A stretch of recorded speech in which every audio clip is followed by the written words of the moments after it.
प्रधानमंत्री नरेंद्र मोदी ब्रिटेन और मालदीव के 4 दिवसीय यात्रा पर जा रहे हैं। इस दौरान प्रधानमंत्री मोदी 23 से 24 जुलाई के बीच यूनाइटेड किंगडम की आधिकारिक यात्रा पर रहेंगे। ये दौरा ब्रिटिश प्रधानमंत्री कीर स्टारमर के निमंत्रण पर हो रहा है, जिन्होंने हाल ही में देश की सत्ता संभाली है। ये प्रधानमंत्री मोदी का चौथा ब्रिटेन दौरा होगा, लेकिन लेबर पार्टी की नई सरकार के साथ ये प्रधानमंत्री मोदी की पहली द्विपक्षीय बातचीत होगी और यही इस दौरे का रणनीतिक मोड़ बनता है। ब्रिटेन के सत्ता परिवर्तन के बाद भारत यूके संबंधों की नई दिशा तय करने का ये पहला अवसर होगा। पीएम मोदी का विदेश दौरा।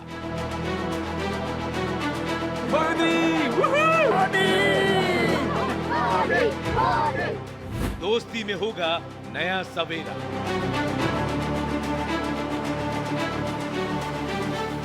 एफटीए पर होगी फाइनल बात। मालदीव में आजादी की वर्षगांठ। पीएम मोदी बनेंगे मुख्य मेहमान।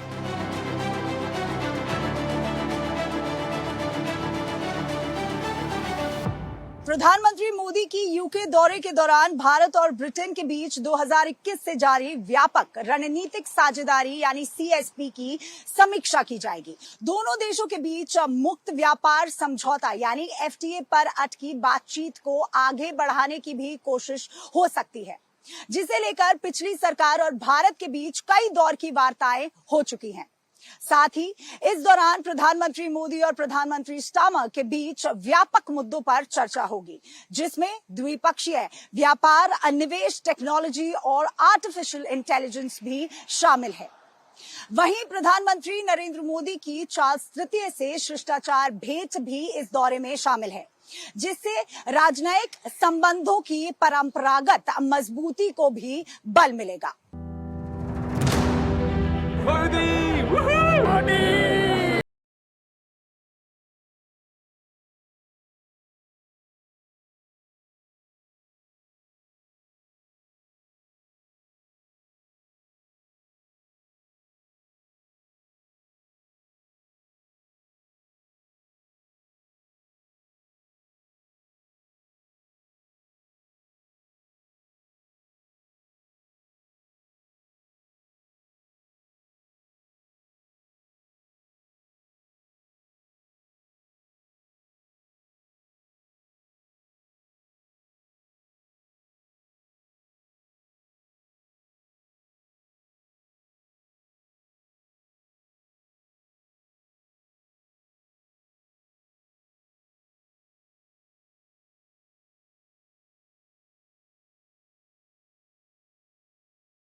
UK Bharat free trade agreement पर हस्ताक्षर सबसे महत्वपूर्ण हो जाता है और ये बात हम आपको इसलिए बता रहे हैं क्योंकि प्रधानमंत्री नरेंद्र मोदी 23 और 24 जुलाई को यूनाइटेड किंगडम की यात्रा पर रहेंगे। अभी यात्रा इसलिए भी महत्वपूर्ण हो जाती है क्योंकि फ्री ट्रेड एग्रीमेंट जिस पर सभी की निगाहें हैं, इस पर कयास लगाया जा रहा है कि जब प्रधानमंत्री नरेंद्र मोदी यूके यानी लंदन पहुंचेंगे तो तमाम बायलैटरल्स जो वो प्राइम मिनिस्टर यूके के साथ करते नजर आएंगे, उसमें सबसे महत्वपूर्ण जो बात उठाई जाएगी वो फ्री ट्रेड एग्रीमेंट की होगी, क्योंकि 2022 से लगातार इस बात पर चर्चा चल रही थी कि किस तरीके से जो फ्री ट्रेड एग्रीमेंट है यूके और भारत के बीच में उसे एक मिडिल ग्राउंड पे लाया जा सकता है, उस पर हस्ताक्षर किए जा सकते हैं, क्योंकि इससे 99% इंडियन एक्सपोर्ट को फायदा होता नजर आएगा। कई ऐसे टैरिफ है जो कम होते नजर आएंगे। तो अब सबको यही उम्मीद है कि जब प्रधानमंत्री नरेंद्र मोदी यहां पर आएंगे तो जहां एक तरफ डिफेंस की टाइज मजबूत होती नजर आएंगी, कॉम्प्रिहेंसिव स्ट्रैटेजिक पार्टनरशिप मजबूत होती नजर आएगी, तो वहीं फ्री ट्रेड एग्रीमेंट भी इस बार सील होता हुआ नजर आएगा। माना जा रहा है कि इस मुक्त व्यापार समझौते से 2030 तक द्विपक्षीय व्यापार को मौजूदा 60 अरब अमेरिकी डॉलर से दुगना करने का मार्ग प्रशस्त होगा। सूत्रों ने इस बात की पुष्टि की है कि पीएम मोदी की लंदन यात्रा के दौरान भारत और ब्रिटेन मुक्त व्यापार समझौते पर औपचारिक रूप से हस्ताक्षर कर सकते हैं। उन्होंने ये भी कहा कि ब्रिटेन ने समझौते पर हस्ताक्षर करने की प्रशासनिक प्रक्रिया पूरी कर ली है। गौरतलब है कि मई में भारत और ब्रिटेन ने मुक्त व्यापार समझौते को अंतिम रूप दिया था, जिससे 99% भारतीय निर्यात को टैरिफ से लाभ मिलने की उम्मीद है। साथ ही ओवरऑल व्यापार को बढ़ावा मिलेगा। अधिकारियों के मुताबिक 3 सालों की बातचीत के बाद तय हुए इस व्यापार समझौते से सभी क्षेत्रों में भारतीय वस्तुओं के लिए व्यापक बाजार पहुंच सुनिश्चित होने की उम्मीद है और भारत को लगभग 99% उत्पाद श्रेणियों पर टैरिफ हटने से लाभ होगा, जो लगभग 100% व्यापार मूल्यों को कवर करेगा। आपको बता दें, ब्रिटेन सरकार के एक बयान में कहा गया है कि ब्रिटेन सरकार भारतीय टैरिफ में कटौती की जाएगी, जिससे 90% टैरिफ लाइन में कटौती सुनिश्चित हो जाएगी। इनमें से 85% तक एक दशक के भीतर पूरी तरह टैरिफ मुक्त हो जाएगी। एफटीए से द्विपक्षीय व्यापार 2030 तक वर्तमान 60 अरब अमेरिकी डॉलर से दुगना हो जाएगा। विदेश मंत्रालय ने 2 देशों की यात्रा की घोषणा करते हुए कहा, प्रधानमंत्री मोदी स्टारमर के साथ भारत ब्रिटेन द्विपक्षीय संबंधों के संपूर्ण पहलुओं पर व्यापक चर्चा करेंगे। साथ ही वैश्विक महत्व के मुद्दों पर विचारों का आदान प्रदान भी करेंगे। खास बात यह है कि प्रधानमंत्री मोदी की ये ब्रिटेन की चौथी यात्रा होगी। ये पहली बार होगा जब नई सरकार बनने के बाद प्रधानमंत्री नरेंद्र मोदी यूनाइटेड किंगडम आएंगे। अब क्या कुछ खास हो जाता है? सबसे महत्वपूर्ण बात कि जब प्रधानमंत्री नरेंद्र मोदी यूनाइटेड किंगडम पहुंचेंगे यानी लंदन पहुंचेंगे तो वो कहां पर रहेंगे? वो इसी होटल में रहेंगे जहां के विजुअल्स हम आपको दिखा रहे हैं। ये वही होटल होगा जहां पर प्रधानमंत्री नरेंद्र मोदी का जो स्टे है, क्योंकि 2 दिवसीय यात्रा है तो प्रधानमंत्री नरेंद्र मोदी यहाँ पर इस होटल में यानी लखनऊ में यहाँ पर रुकेंगे। साथ ही साथ सबसे महत्वपूर्ण बात, क्योंकि बायलैटरल जो है दोनों ही प्रधानमंत्रियों के बीच होनी है। अब क्या कुछ खास होगा डिफेंस को लेकर, ट्रेड को लेकर, यानी फ्री ट्रेड को लेकर जो हस्ताक्षर हैं उसको किए जाने की उम्मीद जो है, जो कयास है वो लगाए जा रहे हैं कि इस बार फ्री ट्रेड एग्रीमेंट जो है, जो काफी लॉन्ग पेंडिंग है, यानी 2022 में फ्री ट्रेड एग्रीमेंट को शुरू किया गया था, जो कि अभी तक पेंडिंग चलता आ रहा है। और प्रधानमंत्री नरेंद्र मोदी की यूके की इस यात्रा से ये कहा जा रहा है कि अब जो फ्री ट्रेड एग्रीमेंट है यूके और भारत के बीच में, उस पर हस्ताक्षर कर दिए जाएंगे। इससे काफी लाभ जो है वो भारत को भी होगा, यानी 99% इंडियन एक्सपोर्ट को काफी फायदा मिलता नजर आएगा। विदेश मंत्रालय ने कहा कि प्रधानमंत्री मोदी के महाराजा चार्ल्स तृतीय से भी मुलाकात करने की संभावना है। विदेश मंत्रालय यात्रा के दौरान दोनों पक्ष व्यापार और अर्थव्यवस्था, प्रौद्योगिकी और नवाचार, रक्षा और सुरक्षा, जलवायु, स्वास्थ्य, शिक्षा और लोगों के बीच संबंधों पर विशेष ध्यान देते हुए व्यापक रणनीतिक साझेदारी की प्रगति की समीक्षा भी करेंगे। आपको बता दें कि लंदन के बाद पीएम मोदी मालदीव जाएंगे। पीएम मोदी की 25 से 26 जुलाई तक होने वाली मालदीव की यात्रा को महत्वपूर्ण माना जा रहा है, क्योंकि ये द्विपक्षीय संबंधों को दोबारा स्थापित करने का प्रतीक है। पीएम मोदी मुख्य रूप से 26 जुलाई को मालदीव की स्वतंत्रता की 60वीं वर्षगांठ के मौके पर आयोजित होने वाले समारोह में शामिल होंगे। गौरतलब है कि चीन समर्थक माने जाने वाले मोहम्मद मुइजू के नवंबर 2023 में सत्ता में आने के बाद दोनों देशों के संबंधों में तनाव पैदा हो गया था। ये मोदी की मालदीव की तीसरी यात्रा होगी और नवंबर 2023 में राष्ट्रपति मुइजू के पदभार ग्रहण करने के बाद भारतीय पीएम की पहली यात्रा होगी। प्रधानमंत्री मोदी और राष्ट्रपति मुइजू आपसी हितों के मुद्दों पर चर्चा भी करेंगे और व्यापक आर्थिक और समुद्री सुरक्षा साझेदारी के लिए भारत मालदीव संयुक्त दृष्टिकोण के कार्यान्वयन में प्रगति का जायजा भी लेंगे। ये संयुक्त दृष्टिकोण पिछले साल अक्टूबर में मुइजू की भारत यात्रा के दौरान अपनाया गया था।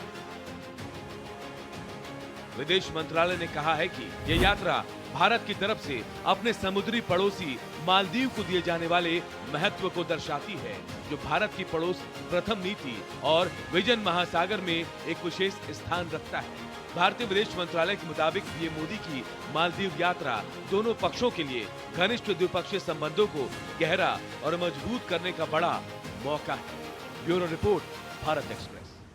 ब्रिटेन पश्चिम देशों के बीच पहला ऐसा देश बन सकता है जो भारत के साथ एफटीए साइन करे। और यही नहीं, इस यात्रा को आर्थिक और भू राजनीतिक दोनों नजरिए से बेहद अहम माना जाता है।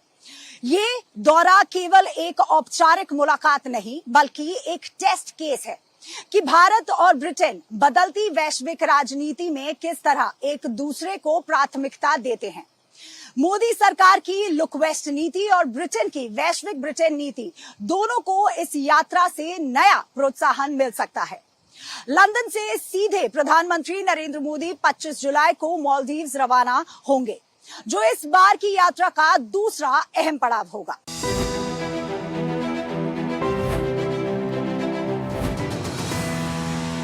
प्रधानमंत्री नरेंद्र मोदी कल से ब्रिटेन की आधिकारिक दौरे पर जा रहे हैं। इस 2 दिवसीय यात्रा के दौरान पीएम मोदी ब्रिटेन के प्रधानमंत्री कीर स्टारमर के साथ द्विपक्षीय बैठक करेंगे। इसके अलावा राजा चार्ल्स तृतीय से मुलाकात करने का कार्यक्रम भी है। यह प्रधानमंत्री मोदी की ब्रिटेन की चौथी आधिकारिक यात्रा होगी। ब्रिटेन के बाद पीएम मोदी 25-26 जुलाई को मालदीव की आधिकारिक यात्रा पर रहेंगे। प्रधानमंत्री मोदी मालदीव के राष्ट्रपति डॉक्टर मोहम्मद मोइजू के आमंत्रण पर मालदीव जा रहे हैं। प्रधानमंत्री की यह मालदीव की तीसरी यात्रा होगी। तो 4 दिवसीय यात्रा, जिसमें 2 दिन ब्रिटेन और 2 दिन मालदीव की यात्रा पर प्रधानमंत्री नरेंद्र मोदी रहेंगे। ब्रिटेन की चौथी यात्रा है उनकी, और मालदीव की अगर बात करें तो ये उनकी तीसरी यात्रा होगी।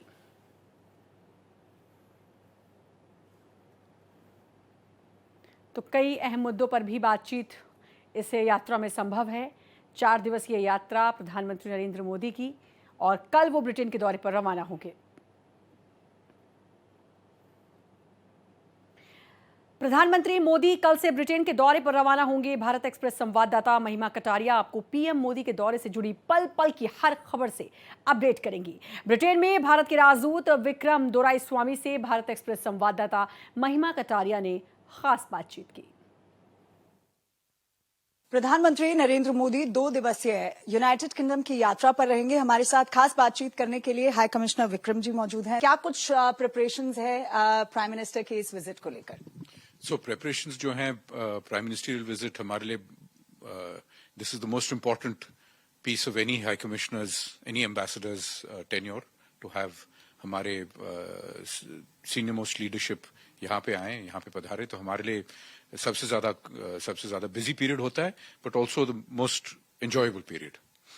साथ ही साथ अगर हम फ्री ट्रेड एग्रीमेंट की बात करते हैं तो ये फाइनलाइज तो मई 2025 में हो गया था, लेकिन प्राइम मिनिस्टर के इस विजिट के बाद आपको क्या लगता है कि इसकी इम्प्लीमेंटेशन में क्या कोई चैलेंजेस है ऐसे, और इसकी इम्प्लीमेंटेशन हम क्या एक्सपेक्ट कर सकते हैं प्राइम मिनिस्टर के इस विजिट से, खास तौर पर फ्री ट्रेड एग्रीमेंट को लेकर? जी, जैसा कि आपके दर्शकों को याद होगा, 6 मई को जो हमने दोनों प्राइम मिनिस्टर्स ने अनाउंस किया था कि नेगोशिएशंस खत्म हो गए सब्सटैंटिव तौर तक।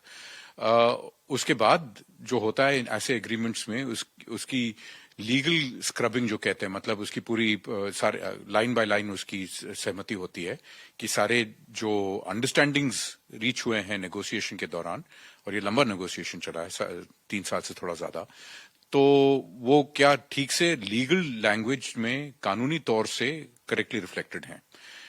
तो वो काम तकरीबन ऑलमोस्ट कंप्लीट हो गया है। उसी के बाद फॉर्मली दस्तखत होता है उसका। तो वी आर होपफुल कि ये सब काम हो जाएगा in time for the prime minister's visit, ताकि उसके बाद द फाइनलाइजेशन कैन हैपन। और फाइनलाइजेशन में जो होता है हमारे यहाँ, इसकी रैटिफिकेशन, ट्रीटी की ratification, it is done through one process. UK में रैटिफिकेशन थोड़ा सा ज्यादा लंबा प्रोसेस है, तो यहाँ पे यकीनन थोड़ा और वक्त लग जाएगा for the actual implementation to start. शुरुआत ट्रेड से करूंगा क्योंकि हम अब तक ट्रेड की ही बात कर रहे हैं। अगर आप देखें तो हमारे जो main export sectors of interest हैं गुड्स में, इसमें टेक्सटाइल्स हैं, फुटवेयर है, कुछ फूड प्रोडक्ट्स हैं, कुछ इलेक्ट्रॉनिक्स है, इलेक्ट्रिकल आइटम्स हैं, ऑटोमोबाइल और ऑटोमोबाइल कंपोनेंट्स हैं, ऐसे इत्यादि ऐसे काफी सारे प्रोडक्ट्स हैं जो हमें एक्सपोर्ट करने का काफी मौका मिलेगा। यहाँ पे टैरिफ कट्स काफी होंगे। दरअसल यूके में टैरिफ्स वैसे भी ऑन एवरेज लो हैं, मगर इन कुछ कमोडिटीज में हमारे कुछ कंपेटिटर कंट्रीज में टैरिफ्स हमसे नीचे हैं। तो इस टैरिफ कट से हमें डायरेक्टली फायदा होगा। और मजे की बात यह है कि यूके के लिए कोई उनके इंडस्ट्री में कोई तकलीफ नहीं होगा। कंज्यूमर को और गुड्स मिलेंगे और सस्ते प्राइसेस पे। हमारे यहाँ यूके के जो कुछ गुड्स एक्सपोर्ट्स हैं, वहां पे उनके भी कॉम्पिटिटर्स हैं दूसरे मुल्क के, जैसे कि अगर आप सोचे हाई एंड कार्स जो हैं, जैसे कि जैगुआर, लैंड रोवर वगैरह, उनकी कंपटीशन दूसरे मुल्क के हाई एंड कार्स जो हैं, मशहूर ब्रांड्स जो होते हैं। मगर इंडिया में उनकी कंपटीशन में इतने सारे डोमेस्टिक ब्रांड्स नहीं है, तो हमें उस सेक्टर्स में जल्दी से we can benefit and UK can benefit. तो एक तरफ से अगर देखें तो ज्यादातर हमारे फ्री ट्रेड एग्रीमेंट में गुड्स के जैसे सर्विसेज में, इवन मोबिलिटी के जो पीसेस हैं इसमें विन विन के तौर से हम देख रहे हैं उसको। अगर आप आर्टिफिशियल इंटेलिजेंस की बात करें तो अगले साल, जैसे कि पीएम ने अनाउंस भी किया है, ऐलान भी किया है कि अगले साल हम आर्टिफिशियल इंटेलिजेंस समिट होस्ट करेंगे, India artificial intelligence security summit, safety summit. UK hosted the first one. Previous भूतपूर्व प्रधानमंत्री जो हैं उनके कार्यकाल में उन्होंने होस्ट किया था, और हमारे अप्रोच में कुछ काफी सारे सिमिलैरिटीज हैं। उनका अप्रोच यह है कि हमें ज्यादा रेगुलेशन भी नहीं चाहिए, मगर जीरो रेगुलेशन भी नहीं चाहिए। हमें भी फोकस है कि आर्टिफिशियल इंटेलिजेंस अगर ठीक से किया जाए तो इसको प्रोडक्टिविटी में फायदा होगा, इसको यूज केस सिनारियोज में फायदा होगा। जैसे कि हमारे नंदन नीलेकानी साहब ने भी कहा था हाल में, कल मेरे ख्याल में उन्होंने आर्टिकल भी लिखा था कि big LLMs, big language learning models, उसमें पैसा ज्यादा जाता है, रिसोर्सेज ज्यादा जाते हैं, मगर टारगेटेड यूज केस सिनारियोज, और ये बिल्कुल हमारी गवर्नमेंट की नीति है इसमें। आर्टिफिशियल इंटेलिजेंस मस्ट सर्व कुछ सोशल सर्व, और ये हमारी पीएम साहब और उनकी गवर्नमेंट का जो उनका रवैया है इस पे, it is that it must be used for public benefit. आपने डिफेंस का भी जिक्र किया था। अब डिफेंस का जो है, हम एक नए लेवल पे इंडिया यूके रिलेशनशिप डिफेंस में बनाना चाह रहे हैं। इस साल के अक्टूबर में इनके कैरियर स्ट्राइक ग्रुप जो है, एयरक्राफ्ट कैरियर ग्रुप, अभी एशिया पैसिफिक, इंडो पैसिफिक इलाके में है। वापसी के रास्ते में they will exercise with our navy. We are now for the first time, हम ट्रेनिंग के अलावा हम इंस्ट्रक्टर्स का आदान प्रदान कर रहे हैं। तो यूके में हमारे 2 इंस्ट्रक्टर्स पहुंच चुके हैं, नेवी के और आर्मी के। एयरफोर्स के भी आएंगे अभी हाल नेक्स्ट। यहाँ पे हमारे इंडिया में भी ये लोग भी भेजेंगे, they send one instructor to our defence institutes. We are looking at more technology based partnerships. एक इलेक्ट्रॉनिक प्रोपल्शन पार्टनरशिप भी चालू करना चाह रहे हैं, जहाँ पे मेन मुद्दे एग्री हो गए, जैसे कैसे होगा ट्रांसफर ऑफ टेक्नोलॉजी, कैसे होगा, कैसे शिप्स बनेंगे उससे। जब ये समझौता टाइप हो जाएगा वो भी एक नया होगा। और आगे we are also looking, and hopefully PM's visit के दौरान इस पे प्रोग्रेस होगा कि डिफेंस में हम कैसे बायर एंड सेलर का जमाना से बढ़ के how do we move to joint partnerships, जो कि डिफेंस इंडस्ट्रियल पार्टनरशिप्स कहा जाता है। क्योंकि हमारे यहाँ कैपेसिटी भी है, यूके में भी कैपेसिटी है, डिजाइन अच्छा करते हैं यहाँ पे, हिस्टोरिकली यहाँ पे काफी कुछ मतलब हिस्टोरिकल डिफेंस इंडस्ट्री बहुत स्ट्रांग है, और हमारे यहाँ बड़े रफ्तार से चल रहा है ऑपरेशन सिंदूर के जरिए से। We saw the efficacy of our air defence equipment. So we think there is a great opportunity for defence industrial work to happen together, जहां पे इनोवेशन साथ में करें, मगर प्रोडक्शन, हमारी वास्ट प्रोडक्शन इकोसिस्टम का फायदा उठाएं, और इंडिया और यूके न कि अपने आप के लिए मगर पूरी दुनिया के लिए भी एक्सपोर्ट कर पाएं। हमेशा से उनके लिए ज्यादा से ज्यादा कुछ ना कुछ करने की कोशिश की है। तो इस बार प्रधानमंत्री की विजिट से हम क्या कुछ एक्सपेक्ट कर सकते हैं इंडियन डायस्पोरा के लिए? साथ ही साथ क्या कुछ इंडियन डायस्पोरा भी इस बार प्रधानमंत्री नरेंद्र मोदी के वेलकम के लिए कुछ करेगी? जी, वेल ऐसा है, इस बारी विजिट काफी शॉर्ट नोटिस पे तैयार हुआ है, और आपने देखा 3 दिन पहले ही, क्या 3 दिन, 2 दिन पहले ही बताया गया कि फॉर्मल अनाउंसमेंट हुआ है। अब जैसे कि द स्केल एट विच हमारे पीएम साहब के पब्लिक इवेंट्स जो होते हैं, उसको 2-4 दिनों में करना नामुमकिन था, सारे फैक्टर्स को मद्देनजर में रखते हुए। जैसे कि लोगों को इकट्ठा करना है, फिर ऑर्गेनाइजेशन करना है, वेन्यू की जरूरत है। यहाँ यूरोप में वेन्यूज काफी काफी पहले बुक होते हैं, तो 1 महीने, 3 हफ्ते, 2 हफ्ते के दौरान में नहीं हो सकते हैं। तो यकीनन हमारे डायस्पोरा के दोस्त लोग जो हैं यहाँ पे काफी कुछ कह रहे हैं कि जी इस बारी इतना बड़ा कुछ कर नहीं रहे हैं, मगर विजिट बहुत ही शॉर्ट है इस बारी। पीएम साहब मतलब इतनी मेहनत करके यहाँ पे आ रहे हैं लेस देन 1 डे के लिए इफेक्टिवली। आप 2 दिन कह रहे हैं मगर actually it's less than 1 full day, 24 hours all the way from India यहाँ पे आ रहे हैं। पर तब भी हम कुछ अच्छा करना चाहेंगे ताकि हमारी डायस्पोरा कम्युनिटी अपने फीलिंग्स, अपने जज्बाव का इजहार कर सकें यहाँ पे। तो हमें लगता है कि डायस्पोरा जो है, the connect that they have maintained with India, its strength is the cultural connection and the history of our relationship. So people want to express that. We think they will do a nice job in being able to express that. Sir, हमसे बात करने के लिए बहुत बहुत शुक्रिया। Video journalist Ramesh के साथ महिमा कटारिया, भारत एक्सप्रेस।